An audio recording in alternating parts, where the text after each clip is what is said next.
एक बार की बात है, एक गांव में दो भाई रहा करते थे। उन भाइयों की आपस में कभी बनती नहीं थी। किसी न किसी बात को लेकर हमेशा बहस होती रहती थी। बड़े भाई का नाम सेठ जमुनादास था और छोटे भाई का नाम हरिराम। जमुनादास बहुत ही लालची और मक्कार इंसान था। उसका छोटा भाई हरिराम एक ईमानदार और दयालु इंसान था। हरिराम खेत में मेहनत करके जो भी फसल उगाता उसमें जमुनादास हिस्सा लेने के लिए आ जाता। एक बार फसल अच्छी नहीं आई क्योंकि उस बार सूखा पड़ गया था।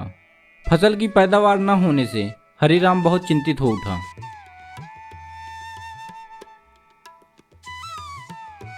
क्या हुआ जी, क्यों इतने परेशान हो? कोई बात है क्या?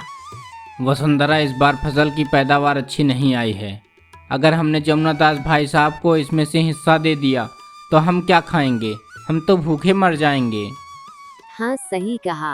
अपने भाई साहब से बात करिए कि इस बार की फसल में हिस्सा कम ले, ताकि हम लोग का भी गुजारा हो सके।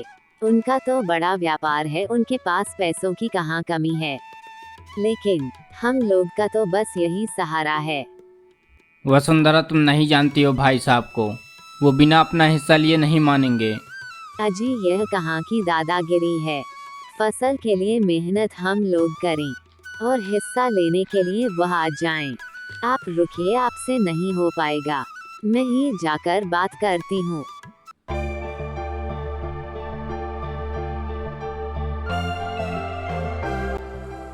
वसुंधरा जमुनादास से बात करने के लिए उसके घर जाती है। उसके घर पर जमुनादास की पत्नी सुमन मिलती है। दीदी, भाई साहब कहाँ है? मुझे उनसे कुछ जरूरी बात करना है। आजी, सुनते हो, महारानी वसुंधरा देवी आई हैं और इन्हें आपसे कुछ जरूरी बात करना है। आया आया, इतना चिल्लाओ मत। हाँ सुमन, क्या बात है, बताओ। भाई साहब, अब की बार की फसल अच्छी नहीं आई है। आप तो जानते हैं हमारे भोजन का एकमात्र सहारा खेती ही है। मैं चाहती थी कि अगर आप इस बार फसल में हिस्सा कम लेते तो हमें खाने की दिक्कत नहीं होती। हिस्सा ना लूं?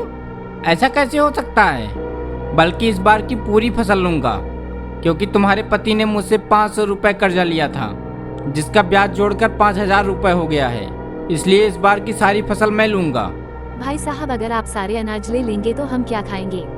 हमारी एक छोटी सी बच्ची है, कम से कम हमारे लिए नहीं तो उस बच्ची के लिए इस बार की फसल में कम हिस्सा लीजिए, वरना हम भूखे मर जाएंगे। मरना है तो मर जाओ, लेकिन मुझे पूरी फसल चाहिए। तुम लोगों की नौटंकी मैं अच्छे से जानता हूँ। अब तुम जाओ यहाँ से, कल मैं फसल लेने के लिए आऊँगा। वसुंधरा मायूस होकर वहाँ से चली जाती है और जमुनादास अपनी पत्नी से कहता है, सुमन, अब मौका अच्छा आया है इन्हें सबक सिखाने का।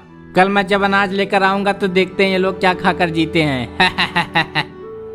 दूसरे दिन जमुनादास जाता है और सारे पैदा हुए अनाज को ले आता है। इधर हरिराम का मन व्याकुल था कि अब वो अपने परिवार का पेट कैसे पालेगा, अपने परिवार को 2 वक्त की रोटी कैसे खिलाएगा। मम्मी, बहुत भूख लगी है, कुछ खाने के लिए दो ना। बेटा, घर में खाने के लिए कुछ भी नहीं है। तू एक काम कर, पानी पीकर सो जा। मैं कैसा भागा बाप हूँ, अपने बेटी को खाना भी नहीं खिला पा रहा हूँ। मुन्नी पानी पीकर सो जाती है। सुबह होती है और मुन्नी की माँ मुन्नी को उठाने के लिए आती है। वसुंधरा के बार बार उठाने पर भी मुन्नी जब नहीं उठती है तो वसुंधरा हरिराम को बुलाती है। अजी, सुनते हो? देखो तो मुन्नी को क्या हो गया है, उठ ही नहीं रही है। मुन्नी, मुन्नी, बेटा मुन्नी। ओहो, क्या हो गया, क्या हो गया मेरी बेटी को? पति पत्नी की लाख कोशिशों के बाद भी मुन्नी नहीं उठती है। हरिराम यह समझ चुका था कि उसकी बेटी मुन्नी भूख की वजह से मर चुकी है। दोनों बिलक बिलक कर रोने लगते हैं। तभी मुन्नी की आत्मा एक चुड़ैल के रूप में प्रकट होती है। हरिराम और वसुंधरा चुड़ैल को देखकर अचंभित हो जाते हैं। पिताजी, मैं मुन्नी हूँ, मुझसे डरने की कोई जरूरत नहीं है। मैं जमुनादास को अब छोड़ूंगी नहीं, मैं उसे मार डालूंगी। उसी की वजह से मेरी मौत हुई है।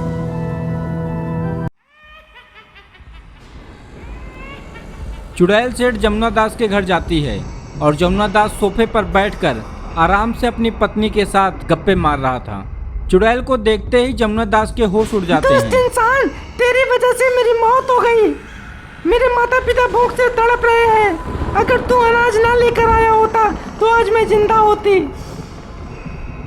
तुम कौन हो?